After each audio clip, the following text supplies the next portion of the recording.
जी अस्सलाम वालेकुम, मेरा नाम है राशिद और आज हम सैर करने वाले हैं इलाका बजवात की। इलाका बजवात में तकरीबन 85 पिंड पाए जाते हैं। जी बिल्कुल, उन्हें 85 पिंडा की सैर तो नहीं करांगे, मुख्तसर तुहानू पिंड दिखाएंगे। उस तो बाद जनाब छोटा जहा मेला लगा है, मेले तुहानू सैर करवाएंगे। छिंज कुश्ती वगैरह लड़ाइयाँ वो भी सब कुछ मेले तो जनाब चलन वास्ते अं रैडी हाँ। तो मेला जो है ना वो सांदले चक पिंड है, उत्थे लगेगा। तो कुश्तियाँ होंगियां, कुश्तियाँ भी तुहानू दिखाएंगे। उस तो बाद मेरे नाल ने मियाँ अल्ताफ साहब, उस तो बाद छोटा।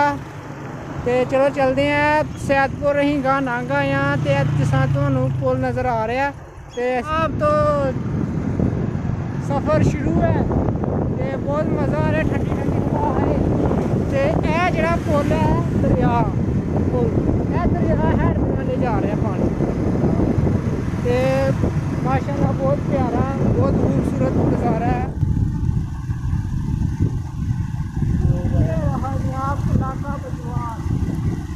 वैसे बड़ा मज़ा आएगा, बहुत सोना है। तुम पीछे देखते ही पे हो कितना मज़ा आ रहा है।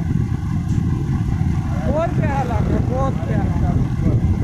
तो जिस तरह के एहसान अमीन साहब अज नहीं आए तो उन्होंने बहुत मिस कर रहे हैं। बहुत ही यार टैलेंटेड मुंडा है यार, वाकई यार उसकी दाद देने पेगी। बहुत ही अच्छा लड़का है इंशाल्लाह। वैसे तुम इंजॉय करो, यह इलाका बजवात।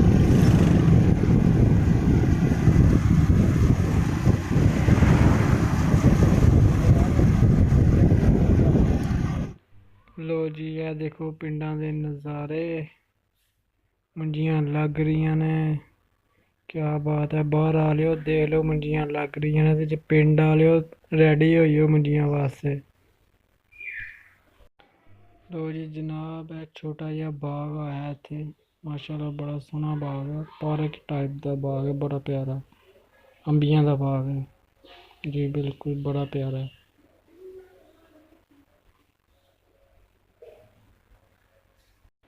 लो जी जनाब तो असी आ गए हाँ। तो सानू इत्थे आके पता लगा कि मेला तो किन्ने दिनों का खत्म हो गया, अज सिर्फ कुश्तियां होणगियां।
चंड मार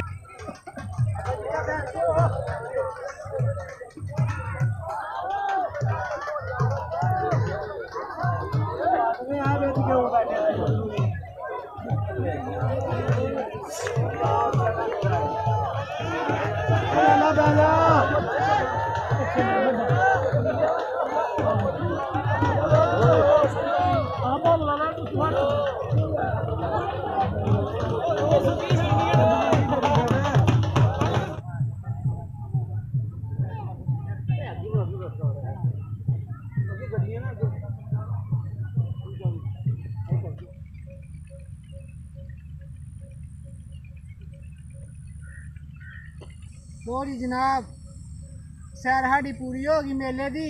तो हुण असीं चले पिंडा नूं। ते साडा चैनल सबसक्राइब करो एंड जे साडी वीडियो सही लगे सानू लाइक भी करो, ते सानू शेयर करना ना भुल्लिओ। ਤੇ ਅਸੀਂ ਚੱਲੇ ਪਿੰਡਾਂ ਨੂੰ ਓਕੇ ਖੁਦਾ ਹਾਫਿਜ਼